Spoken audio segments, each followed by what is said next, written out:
Gloire à Dieu. Tendre Père Céleste, c'est encore une faveur et une grâce inouïe que tu nous accordes d'être en vie en ce jour. Et nous voulons te rendre toute la gloire. Merci pour ce moment de partage, de relèvement, d'encouragement basé sur ta parole. Merci de bien vouloir nous conduire dans toute la vérité et que toute la gloire te soit rendue à toi seul au nom de Jésus-Christ. Amen. Bien-aimés, soyez abondamment bénis au nom de Jésus-Christ. Nous prenons la parole de Dieu en ce jour dans l'évangile de Jean. Jean chapitre 20, nous lirons du verset 11 au verset 16. Je suis dans l'édition de Louis II. Cependant, Marie se tenait dehors près du sépulcre et pleurait. Comme elle pleurait, elle se baissa pour regarder dans le sépulcre. Et elle vit deux anges vêtus de blanc, assis à la place où avait été couché le corps de Jésus, l'un à la tête, l'autre aux pieds. Ils lui dirent, « Femme, pourquoi pleures-tu » Elle leur répondit, « Parce qu'ils ont enlevé mon Seigneur et je ne sais où ils l'ont mis. » En disant cela, elle se retourna et elle vit Jésus debout, mais elle ne savait pas que c'était Jésus. Jésus lui dit, « Femme, pourquoi pleures-tu? Qui cherches-tu » Elle, pensant que c'était le jardinier, lui dit, « Seigneur, si c'est toi qui l'as emporté, dis-moi où tu l'as mis et je le prendrai. » Jésus lui dit, « Marie. » Elle se retourna et lui dit en hébreu, « Rabouni », c'est-à-dire « Maître ». Que Dieu soit loué au nom prévalant de Jésus-Christ de Nazareth. Une fois de plus, bien-aimés, je vous bénis au nom de Jésus-Christ. Voilà un texte connu par certains qui m'écoutent aujourd'hui, duquel, par la grâce de Dieu, nous nous inspirerons en ce jour pour nous édifier et nous faire grandir dans la connaissance de la parole de Dieu qui est la vérité. Bien-aimés, je vais le redire à nouveau, la parole de Dieu est la vérité. Jean 17, 17. En dehors de la parole de Dieu, il n'existe point d'autre vérité. Quand la parole de Dieu est prêchée dans son authenticité, elle a la capacité de nous éclairer de par la lumière qui émane d'elle. Elle a la capacité d'ouvrir nos yeux, nous faisant ainsi sortir des jougs de servitude et renverser tout mensonge démoniaque. Elle a la capacité de chasser les ténèbres qui nous assaillent si facilement quand on est ignorant. Bien-aimé, la parole de Dieu est puissante et vivante. Dans les versets à peine lus se trouvent des vérités fondamentales qui nous sont utiles pour nous recadrer, pour nous recentrer correctement en tant que croyants, afin que nous gardions toujours à l'esprit quel est notre véritable essentiel, quel est ce dont nous avons réellement besoin. Car voyons-nous parfois dans les frénésies quotidiennes et nombreuses afflictions subies sur cette terre, présentées en la maladie, les douleurs, les problèmes conjugaux, les pressions mentales, les problèmes sur les lieux de service, les souffrances, les deuils, les affronts, les trahisons, problèmes financiers et j'en passe, on a quelquefois tendance à beaucoup plus se centrer et rechercher premièrement de manière hâtive les solutions aux différents problèmes plutôt que Dieu. Je m'explique. Que ce soit la recherche de guérison, d'argent, travail, restauration et autres, en soi, n'ont rien de mal. Mais le fait de le faire sans toutefois nous centrer d'abord premièrement sur Dieu, qui est la source de toute véritable bénédiction et bonheur, tel que le dit Jacques chapitre 1 verset 17, que toute grâce excellente et tout don parfait descend d'en haut du Père des Lumières, chez lequel il n'y a ni changement ni ombre de variation. Bien-aimé, c'est une erreur. Ce que j'essaie de dire est que dans le manque, la souffrance et autres, la chair, si elle n'est pas réellement crucifiée, aura beaucoup plus tendance à nous pousser à regarder au problème que à Dieu qui est la solution. Et ce sont de telles attitudes qui peuvent nous causer des ennuis car la chair conduit facilement, aisément à trouver des solutions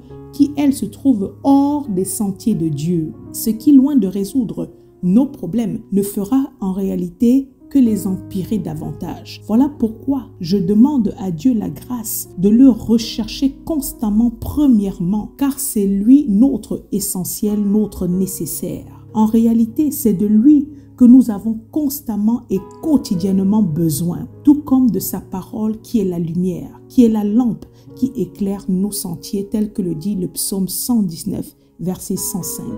C'est la marche en communion, l'intimité qu'on a avec Dieu, qui est notre véritable trésor. Il n'y a personne, aucun être vivant sur cette terre qui vit sans épreuve, sans peine, sans souffrance. Ça n'existe pas.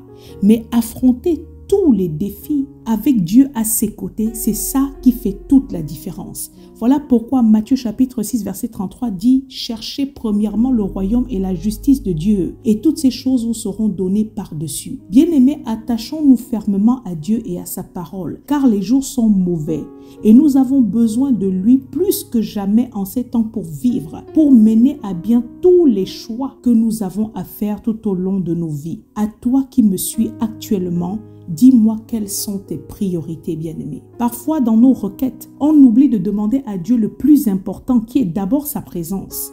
Et on ne fait que demander des choses qui sont éphémères et passagères, qu'on pense pourtant être des solutions profondes à nos problèmes, oubliant que vanité des vanités, tout n'est que vanité. Ecclésiaste chapitre 1 verset 2. On crie, on soupire auprès des choses qui ne pourront pas nous combler à long terme. Oui, c'est important de prier, de demander le travail, la santé et autres. Mais ça l'est encore plus de prier pour demander à Dieu de demeurer, la grâce de demeurer attaché fermement à lui. Car tout ce qu'on recherche dans ce bas monde ne peut remplacer la place de l'Éternel. Bien-aimé, je vais le redire, ni l'argent, ni le mariage, les enfants, le succès, les biens acquis et autres, toutes ces choses sont belles et bien, gloire à Dieu, mais elles sont fragiles, éphémères. Rien ne peut occuper la place de Dieu dans la vie d'un individu. Dieu est le seul qui, de manière absolue, pérenne et perpétuelle, est capable de donner à nos âmes ce qui leur manque. Voilà pourquoi, regardant à la perdition de l'humanité, Christ fut l'unique solution donnée par Dieu au monde afin de résoudre tous ses problèmes. C'est quand on prend Dieu pour berger qu'on est capable de déclarer avec assurance, comme le psalmiste dans le psaume 23 verset 1, « L'Éternel est mon berger, je ne manquerai de rien. » Alors que David était un homme éprouvé par nombreuses tribulations, mais dans sa peine, il reconnaissait que seule la présence de Dieu lui était nécessaire pour pouvoir tout surmonter et combler ses multiples besoins. Si Dieu est pour toi, qui peut être contre toi? Romains chapitre 8 verset 31. Et ça, c'est l'histoire aujourd'hui d'une femme dans la parole de Dieu qui nous montre un exemple remarquable. Retournons désormais à notre texte. Le verset 1 de ce chapitre de Jean 20 nous dit que le premier jour de la semaine, Marie de Magdala se rendit au sépulcre dès le matin, comme il faisait encore obscur, et elle vit que la pierre était ôtée du sépulcre. En d'autres termes, nous nous trouvons dans un contexte où on est après la crucifixion de Christ.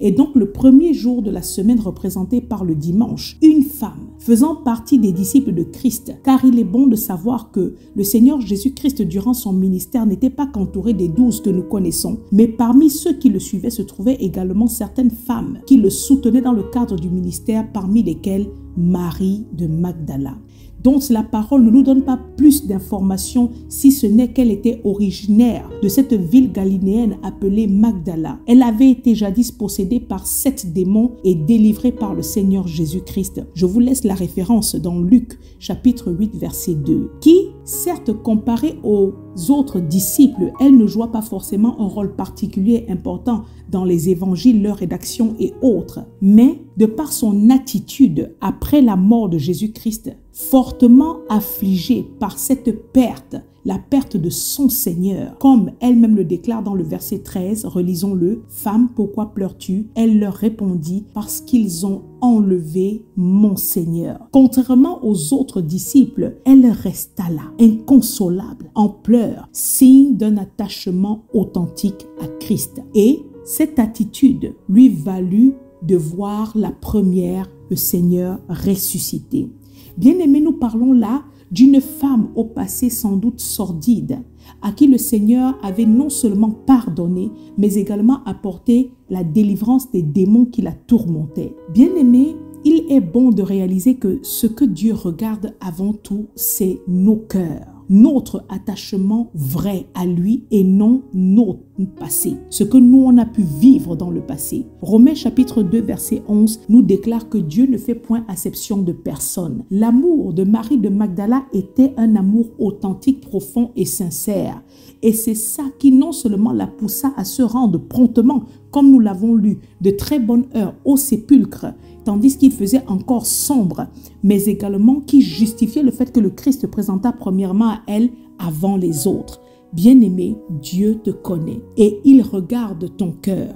Jérémie chapitre 17 verset 10 dit « Moi l'Éternel, j'éprouve le cœur, je sonde les reins, pour rendre à chacun selon ses voies, selon le fruit de ses œuvres. » Le Seigneur, dans son omniscience, sachant toutes choses, se révèle efficacement dans la vie de ceux qui soupirent de manière authentique après lui. C'est pourquoi il est dit dans Jérémie chapitre 29 verset 13 « Vous me chercherez et vous me trouverez si vous me cherchez de tout votre cœur. » Le Seigneur connaissait l'amour de Marie de Magdala. Cet amour démontré au travers de ses actions, comme le fait de se rendre dès le matin tandis qu'il faisait encore sombre, obscur, avant l'aube, le dimanche au sépulcre, afin d'embaumer sa dépouille, comme les larmes qu'elle versait devant ce tombeau vide et cette attitude inconsolable, cette persévérance, alors qu'elle ne trouvait plus la dépouille de son maître. Je vais te poser une question, bien-aimée. Est-ce que tu aimes Dieu? Car l'amour qu'on dit éprouver,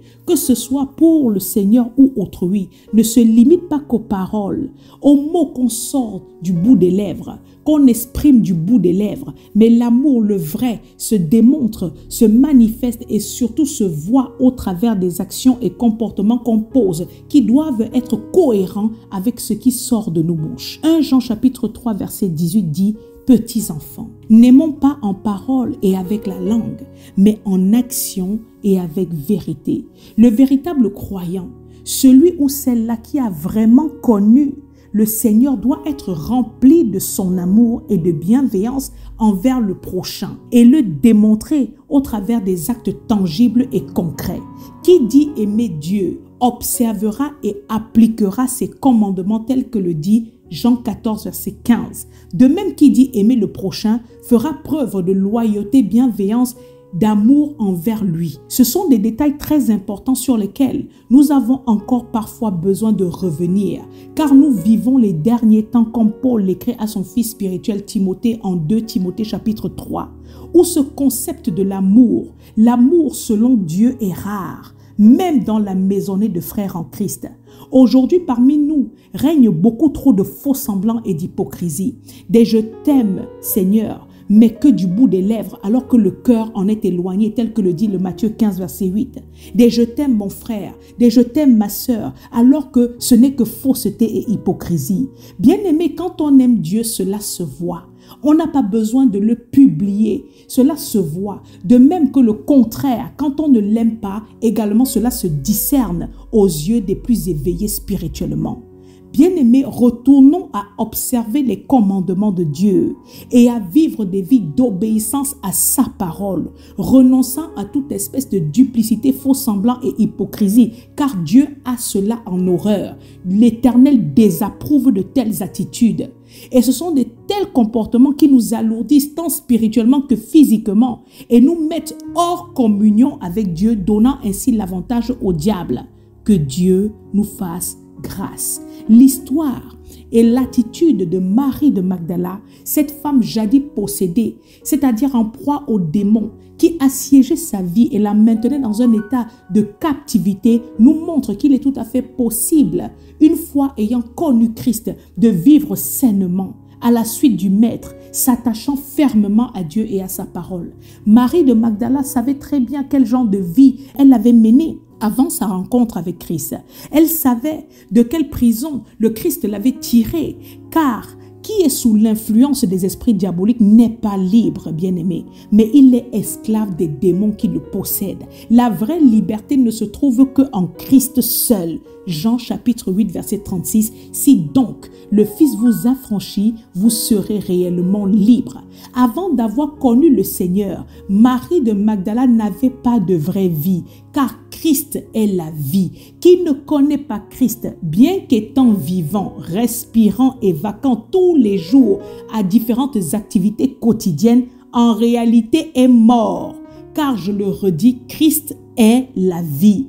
Quand on rencontre Christ, on commence à vivre la vraie vie. On obtient la liberté, le salut, car Christ est le chemin qui nous conduit dans la vérité à la vie, tel que le déclare Jean 14, verset 6. Je suis le chemin, la vérité et la vie. Marie de Magdala, ayant connu Christ, avait commencé à vivre, avait commencé à être épanouie, et ce qui la tourmentait, la rendait esclave, avait été ôté. Chacun d'entre nous a sa propre histoire et chacun sait son vécu. Chacun sait où le Seigneur l'a tiré. Chacun c'est au jour le jour, ou alors je devrais dire, doit être capable de réaliser la misère, la saleté, le péché dans lequel il ou elle se trouvait, il ou elle évoluait avant d'avoir connu et accepté Christ comme son Seigneur et son Sauveur. Comment sans Christ on était à la merci de Satan et des sorciers, destinés à mourir, destinés à la perdition.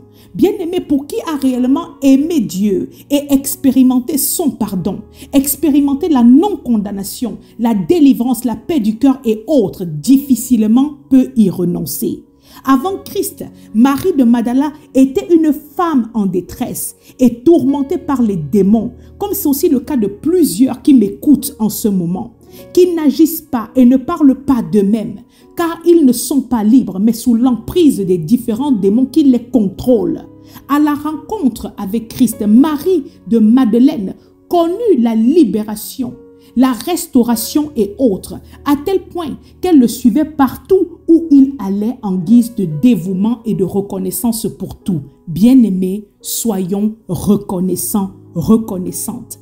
Continuellement reconnaissant à Dieu pour tous ses hauts faits dans nos vies et déclarons comme le psalmiste dans le psaume 103 verset 2, « Mon âme bénit l'Éternel et n'oublie aucun de ses bienfaits. » Faisant partie de ses disciples, Marie de Magdala était nourrie quotidiennement par la nourriture spirituelle qui est la parole de Dieu. Et comme je l'ai dit tantôt, cette parole qui a la capacité d'éclairer les ténèbres, elle a la capacité de délier, de consoler, de fortifier, d'apaiser, de soigner tant l'homme intérieur que l'homme extérieur. Marie de Magdala, ayant connu Christ, était devenue une nouvelle femme. Et cette perte, la perte de cet être si précieux, était quelque chose d'inacceptable pour elle, était quelque chose de tragique, car lui avait été enlevé son espérance, sa vie, sa paix, sa joie, son tout, car sans Dieu bien-aimé, nous sommes perdus. Et c'est dans cet état de tristesse, de désolation qu'après sa mort, elle se rendit promptement au sépulcre, tandis qu'il faisait encore obscur et pleurant devant ce tombeau vide, non à cause du pain, non à cause du poisson que le Christ multipliait ou à cause des miracles qu'il exécutait au jour le jour, mais elle pleurait car ne trouvait plus la dépouille de son maître, pour qui très tôt elle s'était levée, tenant à terminer les soins funèbres sur sa dépouille à l'aide de plusieurs épices et aromates tels que cela se faisait dans leur tradition. Marie de Magdala, contrairement aux autres disciples, venus et retournés en arrière bredouille et la tête pleine de questionnements, comme il est dit dans le verset 9 de ce chapitre 20, était restée là seule en pleurs inconsolables. Et c'est là que nous disent les versets 12 et 15, relisons-les. Elle vit deux anges vêtus de blanc, assis à la place où avait été couché le corps de Jésus, l'un à la tête, l'autre aux pieds. Ils lui dirent, « Femme, pourquoi pleures-tu » Elle leur dit, « Parce qu'ils ont enlevé mon Seigneur, et je ne sais où ils l'ont mis. » En disant cela, elle se retourna, et elle vit Jésus debout, mais elle ne savait pas que c'était Jésus. Jésus lui dit, « Femme, pourquoi pleures-tu?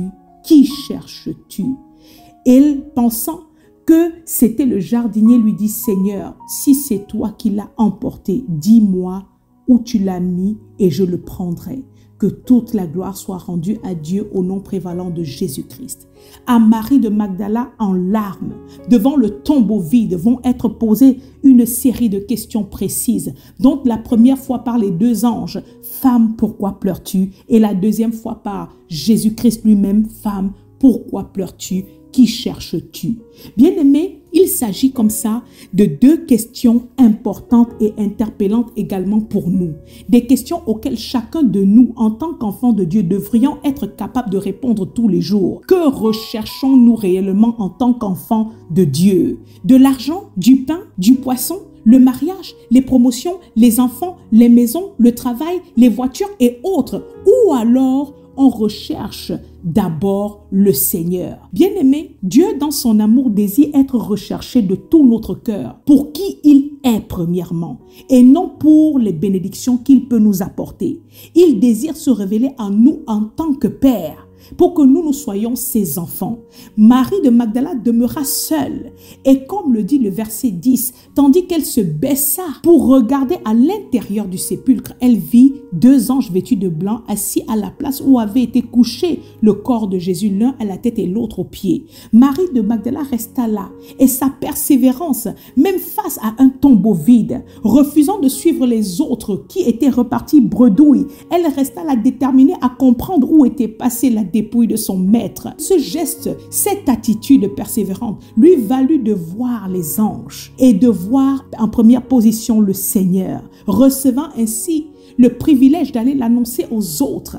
Bien-aimés, imaginons-nous quelle joie pour cette femme, venue triste au sépulcre et retournée dans une joie, dans une paix, car elle avait retrouvé son espoir, sa vie, sa consolation. Bien-aimés, soyons des croyants persévérants qui cherchent Dieu de manière authentique afin que les larmes de nos cœurs soient essuyées. Recherchons de manière persévérante, permanente, la présence de l'Éternel qui nous apaise et nous donne la joie et la paix. Que Dieu vous bénisse. Amen.